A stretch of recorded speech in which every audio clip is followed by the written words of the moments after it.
It was an absolute royal victory for Rajasthan Royals tonight at the Wankhede Stadium, and Kolkata Knight Riders have nobody else but themselves to blame for this loss.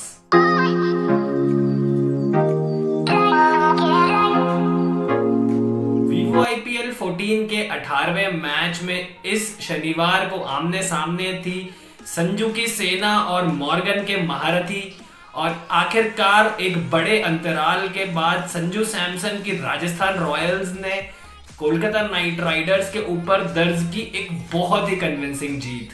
KKR की पारी लगातार अंतराल पर गिरते रहे विकेटों की वजह से बिल्कुल भी एस्टैब्लिश नहीं हो पाई और अंत तक लड़खड़ाती रही और निर्धारित 20 ओवरों में उन्होंने सिर्फ 133 रन बनाए।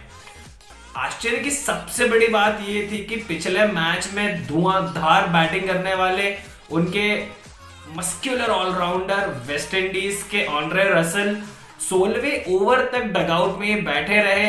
यार उनके पास कोई शाकला का बुम बुम की पेंसिल या जादू की छड़ी उनके पास है नहीं कि आप उन्हें कभी भी बैटिंग के लिए भेजेंगे और वो अपना मैजिक दिखाएंगे।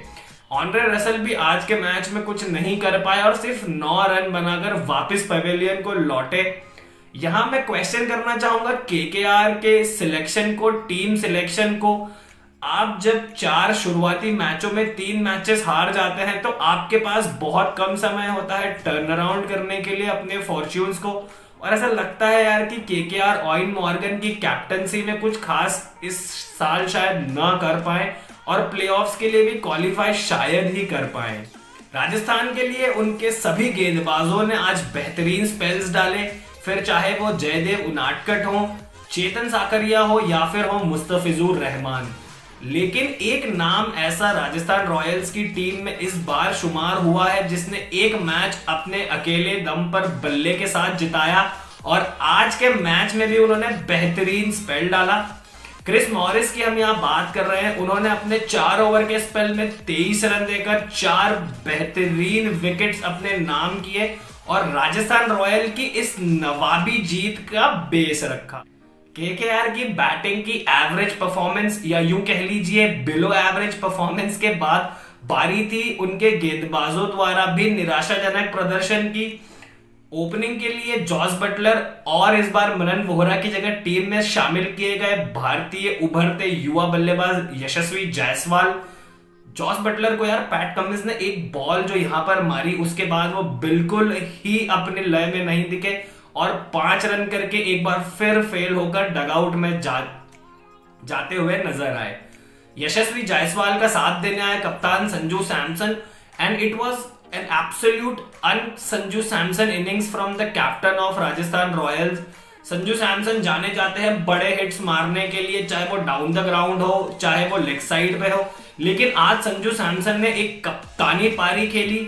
हालांकि स्लो इनिंग्स संजू सैमसन की हम उसे कह सकते हैं, लेकिन it was a very important innings in the context of the game and the Rajasthan captain Sanju Samson made sure कि वो आखिरी में अपनी टीम को जीत दिलाकर ही वापस ड्रेसिंग रूम में लौटेंगे।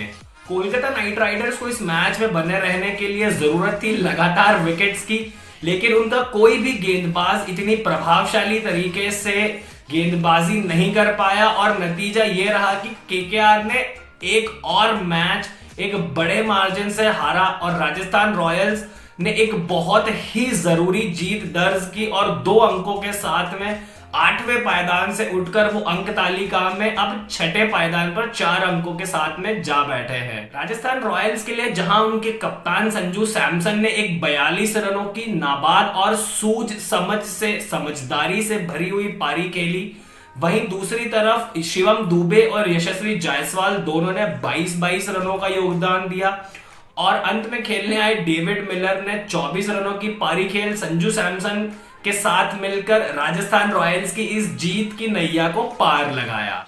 आज के मैच के नतीजे से जहां एक तरफ राजस्थान के खेमे में खुशी की लहर है, वहीं दूसरी तरफ केकेआर खड़ी एक सवालों के घेरे में है। केकेआर के सामने काफी सारे सवाल हैं और जिसमें से जो सबसे बड़े सवाल वो हमें नजर आते हैं वो है क्या पैट कमिंस को रेस्ट करा के हम लॉकी फर्ग्यूसन को टीम 11 में देख सकते हैं केकेआर की, याद है पिछले बार भी पैट कमिंस को जब रेस्ट किया था और लॉकी फर्ग्यूसन ने उस सुपर ओवर वाले मैच में आके इमीडिएट अपना परफॉर्मेंस और अपना इम्पैक्ट दिखाया था। 5 विकेटें ली थी उन्होंने उस मैच में और मैच पूरी तरह से बदल गया था। तो मैं देखना चाहूंगा अगले मैच में केकेआर के लिए पैट कमिंस को रेस्ट करते हुए और लॉकी फर्ग्यूसन को खेलते हुए। एक और ऐसी चीज है जो मैं केकेआर की तरफ से देखना चाहूंगा, वो होगी सुनील नारायण की जगह या तो आप शाकिब अल हसन को खिलाएं या आप खिलाएं ऑस्ट्रेलियन ऑलराउंडर बेन कटिंग को, depending upon the wicket and depending upon the situation you are playing in. But the moral of the story is this was an absolute disappointing and a demoralizing loss for KKR. For his outstanding spell of 4 for 23 in the given 4 overs, the most expensive player in the Indian Premier League history, Chris Morris will be my man of the match for tonight. चलिए जल्दी से अब बात कर लेते हैं कल होने वाले Vivo IPL 14 के तीसरे डबल हेडर में खेलने जाने वाले दोनों मैचेस की। यार सुबह का जो मैच है उसके लिए मेरे पास शब्द बिल्कुल भी नहीं है। I am absolutely speechless for what is going to take place tomorrow afternoon in Wankhede stadium at Mumbai. कल आमने सामने होंगे गुरु और शिष्य। It is going to be the master versus the student. It is going to be the legend Mahendra Singh Dhoni Chennai Super Kings who are on a roll in this years IPL with 3 consecutive wins। और उनके सामने होंगे विराट कोहली की टोली जिन्होंने अभी तक 4 matches में एक भी बार हार का स्वाद नहीं चखा है। And they have been the most successful and the only undefeated team in this years Vivo IPL till now. जहां एक तरफ चेन्नई सुपर किंग्स वापस फॉर्म में आती नजर आ रही है और उन्होंने अपने पिछले 3 में से तीनों मैचेस जीते हैं, और वहीं दूसरी तरफ रॉयल चैलेंजर्स बैंगलोर की प्रसिद्धि में जितनी भी गाथा हम गाएं वो बहुत कम होगा। They've been on an absolute roll right from the world go in this years Vivo IPL। और यार ऐसा लगता है कि ग्लेन मैक्सवेल, डैनियल क्रिश्चियन और काइल जेमिसन जैसे खिलाड़ियों के पीछे बहुत ही ज्यादा पैसे अपने पर्स में से स्पेंड करने का RCB को फाइनली एडवांटेज इस टूर्नामेंट में मिलता दिख रहा है। चाहे उनकी बैटिंग हो, चाहे उनकी बॉलिंग हो या चाहे उनकी फील्डिंग हो, RCB have been the real 3-dimensional team in this year's IPL। और कल ये देखना बहुत ही इंटरेस्टिंग होगा कि कल कौन जीतता है कौन हारता है। क्या वो धोनी के धुरंधर होंगे या वो होगी विराट कोहली की टोली। और ये देखना भी काफी दिलचस्प होगा कि दोनों कप्तान क्योंकि एक दूसरे की कैप्टनसी स्टाइल से काफी वाकिफ है, तो कल क्या 11s खिलाते हैं और क्या एक दूसरे के सामने दोनों टीम्स की स्ट्रैटेजी होगी।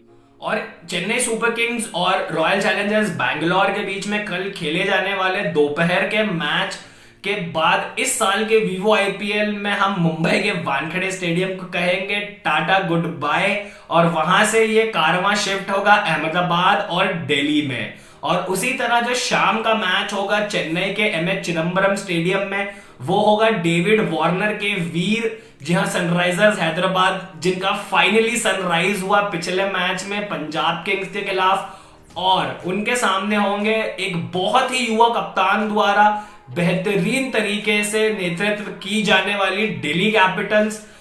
एंड मैं एक चीज यह कहना चाहूंगा कि ऋषभ पंत इस बार कप्तानी में पहली बार उन्होंने दिल्ली कैपिटल्स की कप्तानी दी गई है और वो एक बहुत ही बेहतरीन काम कर रहे हैं, चाहे वो अपने गेंदबाजों को बदलना हो, चाहे वो उनकी फील्ड प्लेसमेंट्स हो। जहां एक तरफ दिल्ली कैपिटल्स चेन्नई में अपने पहले मैच में डिफेंडिंग चैंपियंस मुंबई इंडियंस को हरा चुके हैं और एक अच्छे खासे मच नीडेड ब्रेक के बाद कल का मैच खेलने उतरेंगे, वही सनराइजर्स हैदराबाद को अपने पिछले मैच में पंजाब किंग्स के खिलाफ जो 9 विकेट की जीत मिली उससे उनका कॉन्फिडेंस बहुत ही ऊपर होगा और वो चाहेंगे अपने इस विनिंग मोमेंटम को कंटिन्यू रखना। लेकिन ये देखना बड़ा इंटरेस्टिंग होगा कि क्या दिल्ली कैपिटल्स और सनराइजर्स हैदराबाद अपने प्लेइंग 11s में कुछ चेंज करते हैं। क्या हम एक बार फिर केन विलियमसन को बाहर बैठता हुआ देखेंगे? यार मेरी माने तो उन्हें खिला लेना चाहिए, because David Warner, Jonny Bairstow and Kane Williamson make a very good and a very well settled top order for Sunrisers Hyderabad. और वहीं दूसरी तरफ बात करें दिल्ली कैपिटल्स की, तो यार जब ऋषभ पंत स्टंप के पीछे से बोलते हैं तो हम सिर्फ सुनते हैं। और ऋषभ पंत ने इस बार अपनी कप्तानी से हम सभी को इंप्रेस किया है। और दिल्ली कैपिटल्स की अगर बात की जाए तो उनके ओपनर शिखर धवन इस बार बहुत ही बढ़िया फॉर्म में है। ऑरेंज कैप सजी है उनके सिर पे और ऐसा देखकर उन्हें बिल्कुल भी नहीं लगता है कि वो पिछले कुछ टाइम से इंटरनेशनल क्रिकेट से भी बाहर रहे हैं। तो कल दिल्ली कैपिटल्स और सनराइजर्स हैदराबाद के साथ हम हमारे आईपीएल के चेन्नई लेग को भी खत्म करेंगे और वहां से हमारा कारवां मूव करेगा अरुण जेटली स्टेडियम दिल्ली में। कल के दोनों मैच बहुत ही बेहतरीन होने वाले हैं इस आईपीएल 14 के कॉन्टेक्स्ट में, जहां एक तरफ पहला दिन का मुकाबला होगा टेबल टॉपर्स के बीच में आरसीबी और चेन्नई सुपर किंग्स के बीच में, वहीं शाम वाला मुकाबला भी बहुत ही तगड़ा और बहुत ही फियर्सली कॉम्पिटिटिव होने वाला है। आज के मैच से रिलेटेड आपके जो ओपिनियंस हैं आप हमें कमेंट सेक्शन में जरूर लिख के बताएं। और ये वीडियो अगर आपने यहां तक देख लिया है तो लाइक शेयर और सब्सक्राइब जरूर कर दें। हम रोज कुछ ना कुछ इंटरेस्टिंग वीडियोस हमारे व्यूअर्स के लिए बनाते रहेंगे। And please stay tuned to बल्लेबाजी, हम आगे भी बात करते रहेंगे क्रिकेट की।